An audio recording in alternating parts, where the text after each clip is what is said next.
Good morning, all. People out in the bleachers, would you like to come in a little closer and be a little more friendly? Don't be standoffish. I have a COVID pin that absorbs all COVID virus.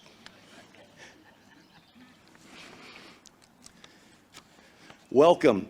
It's a pleasure to see so many of you turn out to honor and pay our respects to those who gave our lives while serving our country. I'm Lieutenant Colonel Barney Kempter. I'm an alumnus of Hudson High, class of '62. For those of you who want to do the math, that puts me about 77 years old on that. Many of you have read my posts on Facebook. So I grew up in Hudson. Now you have an opportunity to put the face with those posts and enjoy them. It's history of Hudson going on. 5 years ago, I had the honor of addressing the group at the Memorial Day service here, at which time I brought to life several of those young men who you remembered that were here today. This is a Memorial Day. It is the day we pay homage to all those who have served in the military and didn't come home. This is not Veterans Day. It's not a celebration. It's a day of solemn contemplation over the cost of our freedoms. Memorial Day was born out of necessity.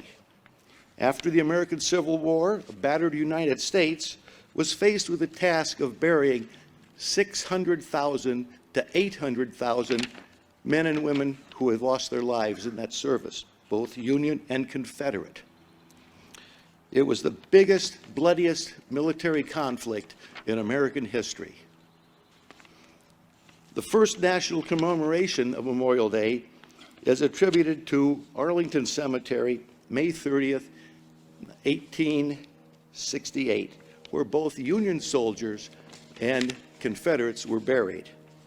Several towns across the country claim fame to being the first Memorial Day service, where people went out decorated graves, and which remains a central activity of Memorial Day. But something different has happened in recorded history that we're not aware of. It wasn't until a remarkable discovery in a dusty Harvard archive that in the late 1890s, a historian discovered several interesting newspaper clippings and handwritten notes.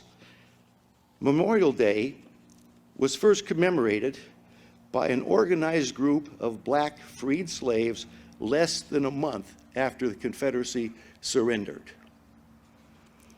Recent years, the origins of how and where Decoration Day began has sparked lively debate amongst historians. However, Yale historian David Blight, asserting the holiday is rooted in a moving ceremony, was conducted by freed slaves on May 1st, 1865, at the tattered remains of a Confederate prisoner of war camp. It was a Charleston, Washington racecourse and jockey club, today known as Hampton Park. The ceremony is believed to have included a parade of as many as 10,000 people, including 3,000 African-American school children singing the Union marching song, John Brown's Body. They were carrying armfuls of flowers and went to decorate the graves.